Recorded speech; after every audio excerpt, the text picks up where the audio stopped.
When it comes to increased costs, the war is appearing to have an impact on many aspects of American life, from transportation to travel to food production. It's like driving a lot for very little money. It feels like giving like free rides. It usually be about $500 for the round trip ticket. It was $1,000. We canceled the business trip. Our liquid nitrogen that we run went up, $100, $150 a ton. So seeing, those huge increases right here at planting time really did kind of hit a lot of farmers hard, including us. CBS News senior business and tech correspondent Jo Ling Kent joins us now. So how is the average U.S. consumer being impacted by the war when it comes to the cost of everyday goods? Lindsay, you heard those folks there explaining how their individual lives have been impacted. And really, it's two things. It's inflation, which is up 3.3%. That's the first report we got. A look at how the Iran war is impacting overall that headline inflation number, the price that you're paying and how fast it's going up. The other thing to look at, of course, gas prices. I don't know how many times we've talked about this, but according to the latest CPI data, it's up more than 20% month to month. That's the fastest rise since 1967.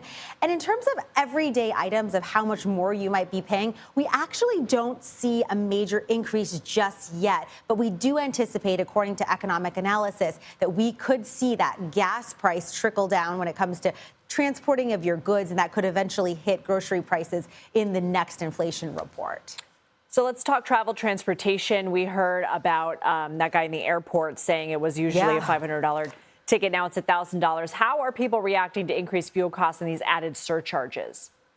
Well, I just know anecdotally, so many people are telling us, both as we're interviewing folks for CBS News, as well as, in our friend groups, that people are delaying or canceling trips due to the cost of airfare. And part of the reason is they're starting to see not just the overall prices rise, but baggage fees are being jacked up by at least 4 airlines: JetBlue, Southwest, Delta, United, all raising their bag fees. Spirit Airlines may have to be forced to go into liquidation due in part to rising gas prices. We also saw flight fares overall jump 3.4%. And so that's not super significant yet when it comes to the inflation on that price overall. But what we're going to be focused on is what happens to people's psychology, that inflationary psychology, as they head into the summer when it's high driving season. Ideally, you want to get on a plane and go somewhere, perhaps for a family vacation. And that is really going to show us how it impacts consumers. But you already feel that sort of crunch for people's budgets month to month. And now we're going to be seeing that when it comes to that discretionary spending. Have to be quick with you, but diesel affects pretty much everything, right? Can you explain how interconnected everything is?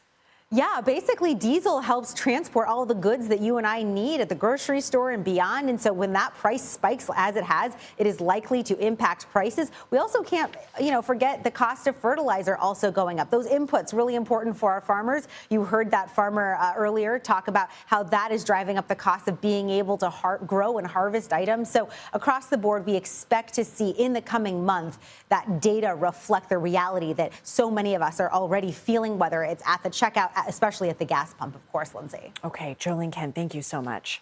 Thanks.